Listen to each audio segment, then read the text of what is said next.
Kisah dibuka dengan sebuah kereta kuda yang melakukan perjalanan yang ditumpangi seorang pendekar wanita yang bernama Sulin. Tanpa ia sadari, seseorang berkuda dari atas bukit telah mengawasi dan mengikutinya.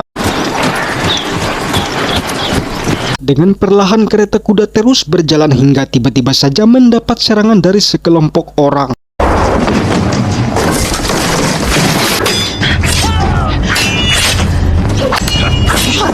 Orang yang mengikuti dari awal perjalanan tadi tiba-tiba menyerang memberikan ia bantuan. Seseorang dari kelompok ini menyadari bahwa Sulin bukanlah tandingannya, sehingga begitu cahaya matahari tepat menyilaukan mata maka ia memanfaatkan untuk kabur. Begitu juga dengan seseorang yang mengikuti kemudian membantu ini menyadari kelompok yang ada berhasil disingkirkan, ia pun bergegas pergi. Scene berikutnya memperlihatkan sebuah markas klan teratai barat yang dimana seorang gadis muda bernama Salju dibawa untuk dihadapkan ke pemimpin mereka. Pemimpin tempat ini yang terlihat berdemek, ia adalah seorang pendekar yang kejam yang bernama Hades. Maksud kedatangan Salju adalah ingin bergabung dengan klan mereka, namun di tengah percakapan tiba-tiba saja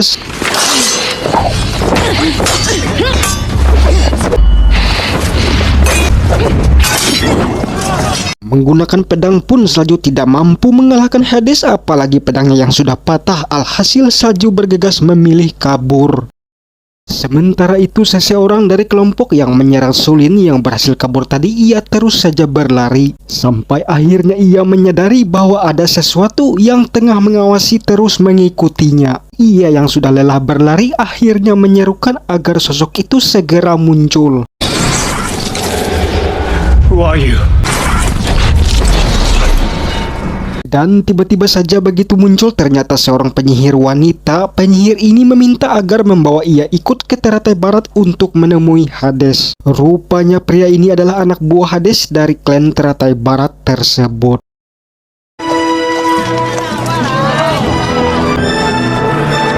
Di sisi lain, sambil menaiki sebuah kuda, Sulin rupanya telah sampai ke sebuah kota tujuannya. Rupanya ia mengunjungi kediaman tempat seorang sahabat, dan ternyata sahabat yang dimaksud tersebut ternyata baru saja meninggal akibat diserang oleh klan teratai barat, dan sahabatnya itu merupakan ketua dari klan besi di tempat itu. My father always regarded you as family. There was no fear to attack. Pria yang menyambut kedatangan ini adalah anak dari mendiang sahabat. Selain ikut berkabung berbagi kesedihan, ia juga tentunya akan menjaga memastikan tempat ini dalam keadaan aman.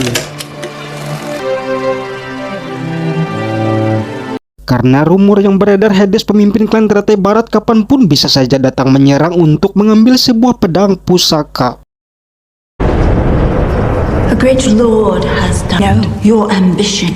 Sementara itu di markas teratai barat, Hades rupanya sudah bertemu dengan penyihir yang dihadapkan oleh Wei Pang. Kedatangan penyihir ini adalah untuk bergabung dengan Hades dalam menguasai dunia persilatan. Penyihir ini memberikan usul agar Wei Pang diutus untuk mengambil pedang tersebut. Maka diutuslah Wei Pang oleh Hades.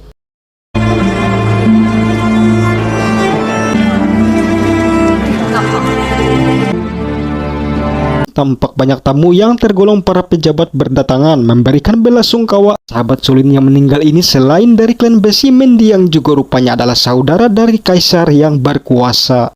Selesai memberikan penghormatan, perhatian Sulin rupanya tertuju pada seorang gadis muda yang berada di situ. Rupanya ia adalah Salju yang kabur dari pertarungan melawan Hades sebelumnya.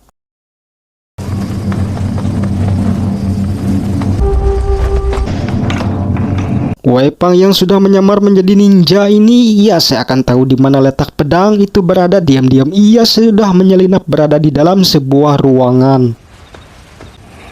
Setelah menemukan pedang itu, kemudian ia mengambilnya, namun tiba-tiba saja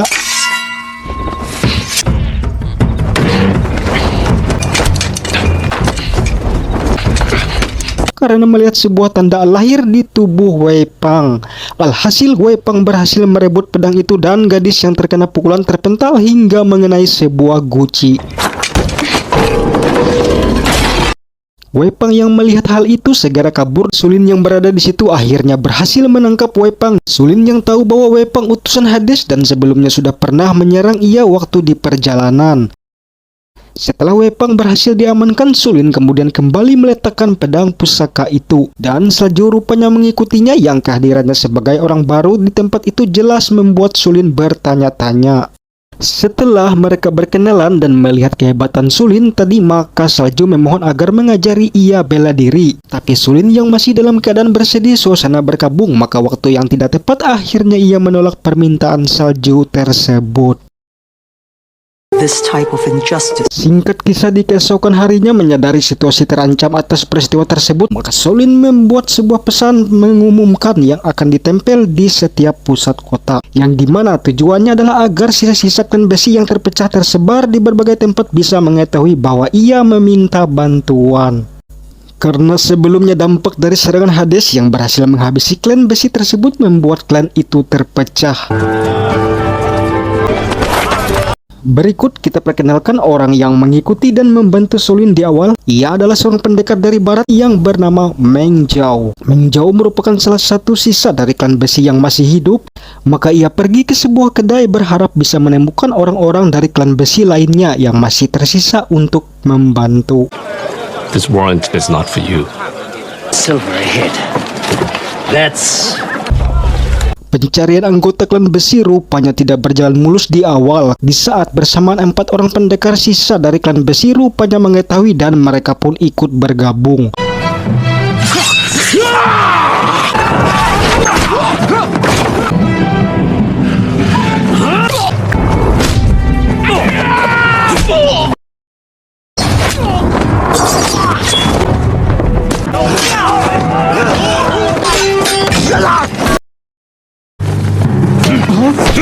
Akhirnya mereka berlima yang bertarung bersama berhasil menyingkirkan dengan mudah bandit-bandit tersebut.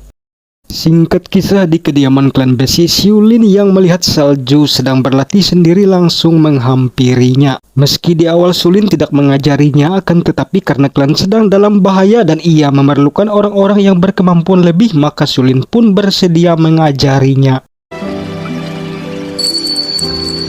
Mulailah dengan pelatihan dasar, dan agar Salju berhasil, ia mengatakan jangan melihat dengan mata akan tetapi dengarkanlah dengan pikiran. Saat latihan, Salju kesulitan untuk fokus karena Wei Pang yang dikurung di tempat itu terus mengganggunya. Kemudian Sulin mengingatkan Salju bahwa tanpa ada rintangan dan gangguan maka kekuatan sejati tidak akan pernah ia miliki. Sulin lantas menunjukkan teknik itu kepadanya. Melihat Salju yang berlatih dengan sikap kesal, akhirnya Sulin yang menyadari akan kelabilan gadis itu, maka ia mengganti latihan dengan mengajak ia bertarung.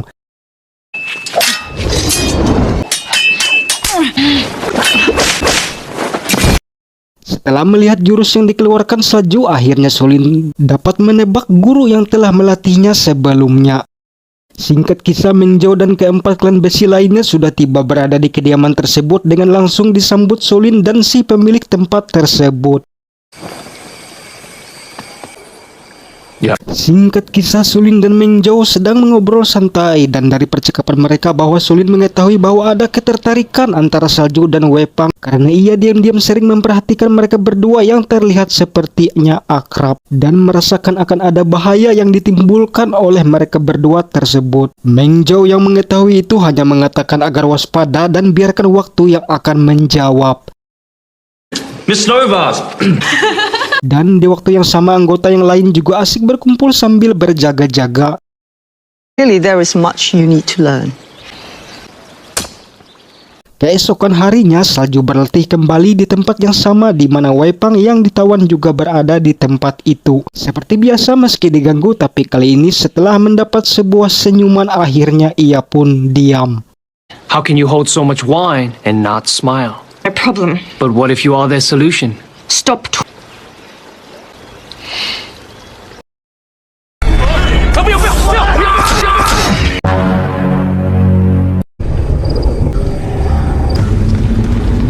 Singkat kisah, saat semua sedang berjaga-jaga, tiba-tiba saja dari kejauhan semua lampu di kota itu padam. Mengetahui ada musuh, maka lonceng pun dibunyikan. Musuh rupanya sudah bergerak cepat berada di dalam tempat itu dan langsung menyerang siapapun yang mereka temui.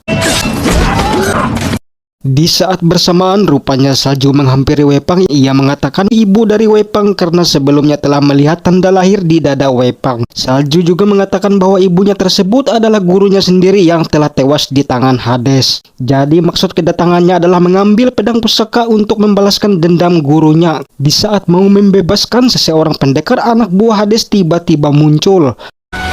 Look out. Di saat pertarungan, Wei-Pang mengatakan di mana letak pedang itu berada, sehingga pendekar itu pun langsung pergi mengakhiri pertarungan. Di waktu yang sama, pedang pusaka rupanya sudah diamankan oleh Xiulin. Penyihir yang marah tidak berhasil mendapatkan pedang tersebut, langsung membunuh anak dari pemilik rumah yang kebetulan berada di situ. Dan pendekar tadi yang mencari pedang tersebut kesulitan karena dihalangi oleh pendekar dari klan besi. Namun rupanya ia bukanlah tandingan si pendekar perak ini, akhirnya tumbang. Dan ketika temannya datang yang sudah terlambat untuk membantu, malah akhirnya bernasib sama. Menyadari semakin banyak bantuan di tempat itu, akhirnya klan teratai pun mundur. Akibat penyerangan itu, kini di kediaman klan besi dalam keadaan berduka. Walaupun pedang pusaka berhasil dipertahankan, akan tetapi pemilik tempat itu dan ketiga pendekar lainnya terbunuh.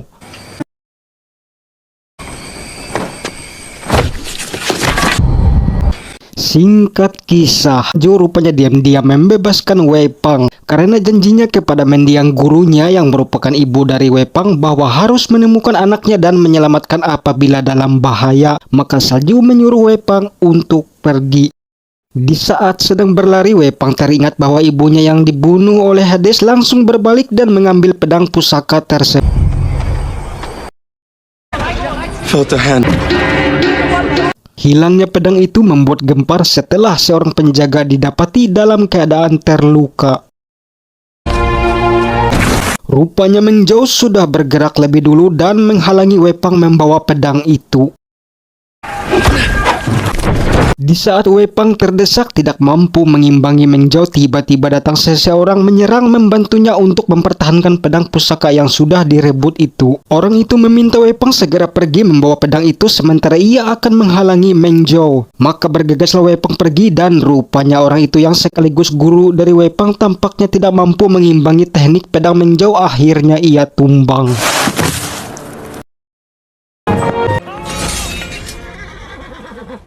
Wei-Pang rupanya bermaksud membalas dendam dengan dirinya yang masih dianggap anggota dari klan teratai barat dan berhasil menjalankan tugas mengambil pedang sehingga ia mudah langsung bisa dihadapkan dengan Hades yang tanpa sepengetahuan Hades tiba-tiba saja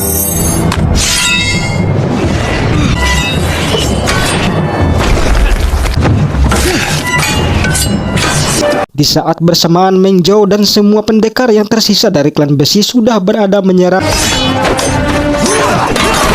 Pertarungan tak terelakkan lagi di saat Wei-Pang terjepit sebelum Hades berhasil mengambil pedang itu dan menjadi bertambah kuat, maka ia melempar pedang itu ke arah Meng Zhao. Dan pertarungan dengan musuh lama yang sebenarnya terjadi antara Hades dan Meng Zhao.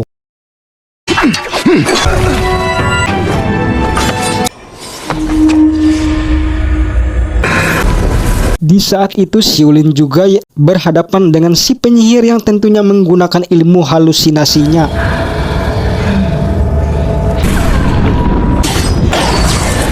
Namun Xiulin yang berbekal teknik melihat dengan pendengaran yang seperti ia ajarkan sebelumnya kepada Salju, ini pun akhirnya berhasil mengalahkan penyihir tersebut.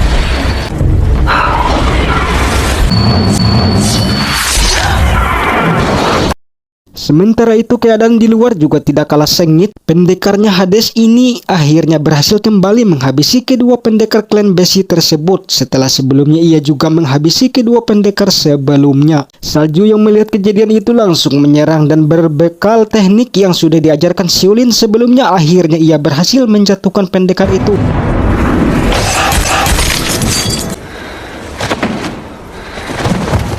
Dan kita kembali lagi ke pertarungan duel pedang Meng Zhao dan Hades yang tampaknya seimbang berlangsung cukup lama.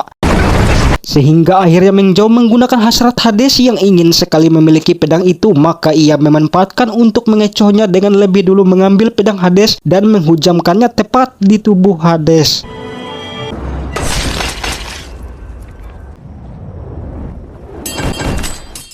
Sebelum ajalnya Hades akhirnya tersadar dengan kata-kata terakhirnya, kita tidak memiliki pedang itu, akan tetapi pedang itulah yang memiliki kita. Semua klan teratai besi berhasil ditumpas. Dendam pun terbalas walau hanya menyisakan mereka berempat saja. Maka mereka melanjutkan perjalanan ke Bukit Wudang untuk menyembunyikan pedang pusaka hijau yang sudah banyak menelan banyak nyawa tersebut, dan kisah pun berakhir. Kesimpulan dari film ini adalah jangan terlena dibutakan oleh suatu ambisi hanya karena merasa mampu melakukan yang akhirnya akan menghancurkan kita. Sampai jumpa di alur cerita selanjutnya.